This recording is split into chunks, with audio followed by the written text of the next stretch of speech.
사건들을 접할 때마다 나도 그런 일을 겪을 수 있는데 라고 하는, 현재 학교에서 벌어지는 여러 가지 일들에 학부모님들이 관심을 갖고 지켜봐주고 계시는구나, 이해해주고 계시는구나. 네.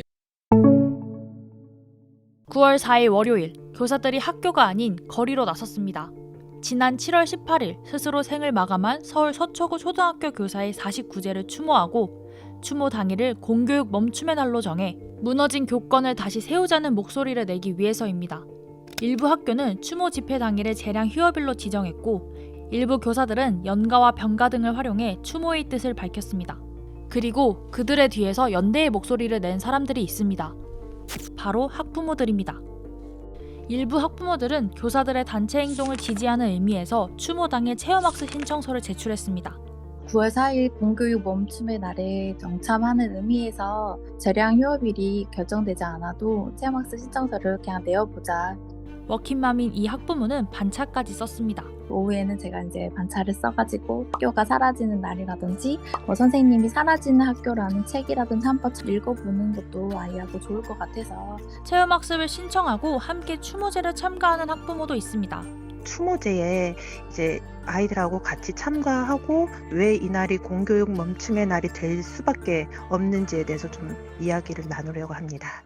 학부모들은 본인들의 행동이 작게나마 교사들에게 응원이 되길 바라는 마음이었습니다. 시위 현장에 가서 같이 응원해 드릴 수가 없어서 우리 아이가 안 가면 선생님들이 좀 더 편하게 병가를 쓸 수 있지 않을까? 아이한테 9월 4일은 우리에게 더 좋은 수업을 해주려고 선생님들이 목소리를 내는 날이라서 우리가 함께 뒤에서 응원을 해주고 그런 걸 생각하는 날이야 라고 설명을 해주었어요. 연대에 동참하고 싶지만 돌봄을 요청할 곳이 마땅치 않아 체험학습을 내지 못한 학부모들은 집회 참가한 교사들에 대한 징계를 반대하는 서명운동에 적극 참여하며 뜻을 전하기도 했습니다. 제가 지금 아이를 5명이 키우고 있는데 이제 10년 넘게 교육의 변화가 제가 눈으로 보이거든요. 선생님들께서 조심스러워 하시는 게 보이는 거예요. 그게 너무 안타까웠고 이렇게 선생님들이 다 같이 움직이실 수 있는 에너지가 폭발하는 경우가 거의 없는데 지금 아니면 안 되겠다는 그런. 이 얘기를 전해들은 선생님은 감사의 마음을 표했습니다. 현재 학교에서 벌어지는 여러 가지 일들에 학부모님들이 관심을 갖고 지켜봐주고 계시는구나, 이해해주고 계시는구나. 네, 그런 의미에서 저희도 조금은 마음이 감사하죠. 특히 선생님은 어떤 상황에도 교실을 지켜온 교사들이 왜 거리로 뛰쳐나올 수밖에 없었는지 봐달라고 했습니다. 사건들을 접할 때마다 나도 그런 일을 겪을 수 있는데 라고 하는 그런 마음임에도 불구하고 교실을 떠나지 않고 늘 오랫동안 교실을 지켜온 사람들이잖아요. 아이들 앞에서는 어쨌든 웃으면서 수업을 해야 하니까요. 유난히 또 교사를 불신하고 또 함부로 대하는 분들이 있는데 이들을 보호할 만한 법적인 안정장치가 없어서 많은 선생님들이 고통스러워했다라고. 교사들은 악성 민원과 무고성 아동학대 신고에 대한 실질적인 대책 마련을 강조하고 있습니다. 이에 9월 3일 교육부는 법무부와 함께 교사의 정당한 교육활동 보호를 위해 공동 전담팀을 꾸리겠다고 밝힌 상황. 하지만 교사들의 집회 참여로 인한 공교육 공백에 대해서는 부정적인 입장을 굽히지 않았습니다.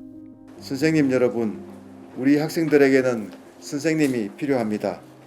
선생님들께서는 학생들의 곁에서 함께해 주시길 부탁드립니다. 학교는 공백을 메우기 위해 대책을 마련하는 한편 세종의 한 초등학교에서는 학부모들이 자원봉사자로 나서 학생들을 돌보기도 했습니다.